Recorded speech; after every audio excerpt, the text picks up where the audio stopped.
She wore a golden crown but ended up with nothing. Maria Anna was the Spanish queen who lost everything in an instant.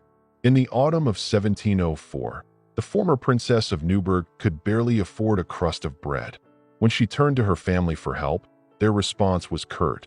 "You brought this upon yourself." Her first husband was King Carlos, and her second was the son of a cooper, not even a nobleman.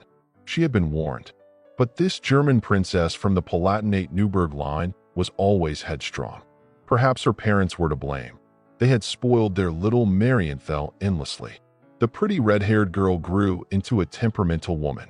Maria Anna's self-importance was such that her ladies-in-waiting were forbidden, even in jest, from complimenting anyone's appearance in her presence. After all, in the Benrath Palace, no one could be better than her. When it became known that the Spanish king was seeking a second wife, Maria Anna's family quickly jumped at the opportunity. They subtly hinted to Madrid that family members always help each other. After all, the princess's older sister had married Emperor Leopold.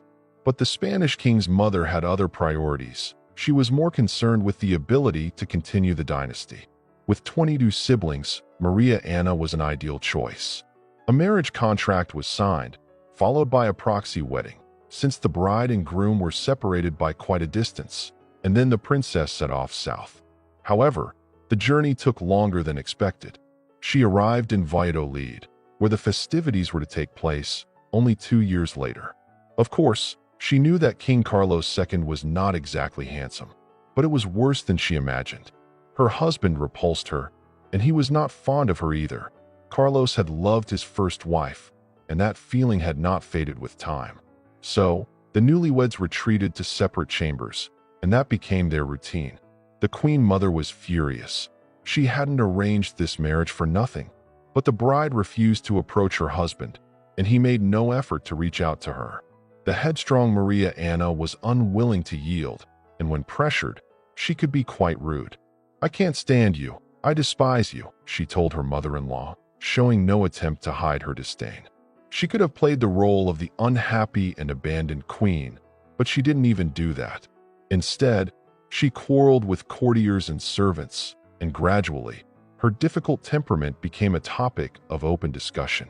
"The queen's authority is based on fear of her, not on respect," noted the French ambassador at the Spanish court. Meanwhile, common people sang songs in the streets. "She is no queen, but a proud, wicked demon, remarkably ugly. She had very little popularity to begin with, and now even that was gone." The court lady, Baroness Berlips, suggested staging a delicate condition to restore Maria Anna's reputation. This time, the queen agreed. She resorted to this ruse 11 times, and, of course, it never led to anything. After all, the couple lived separately. Realizing she was being deceived, her mother-in-law dismissed the advisor from Madrid. There was no hope of having an heir, and thus securing her claim to the throne. Maria Anna began to scheme in favor of her nephew, hoping he would inherit the Spanish crown after Carlos's death. Her clumsy maneuvers were quickly uncovered, further damaging the queen's reputation. After her mother-in-law's death, Carlos's health, which had always been fragile, began to decline as well. Maria Anna energetically prepared a backup plan, aiming for a position as a French queen, especially since Louis XIV's heir had lost his wife. However, Paris was not inspired by her idea, and feeling the end approaching, King Carlos assured his wife that he would leave her enough funds for a carefree life. In the year 1700, the King of Spain died. However, the new monarch, Philip V, had no intention of honoring his predecessor's wishes. The queen was ordered to leave the capital and was not to expect any compensation. The proud Maria Anna was left with nothing. She settled in Toledo, where she wrote bitter letters to her brothers and sisters. Their replies were cold. "We pity you, madam, but you brought this upon yourself." Maria Anna's situation became truly dire 4 years later.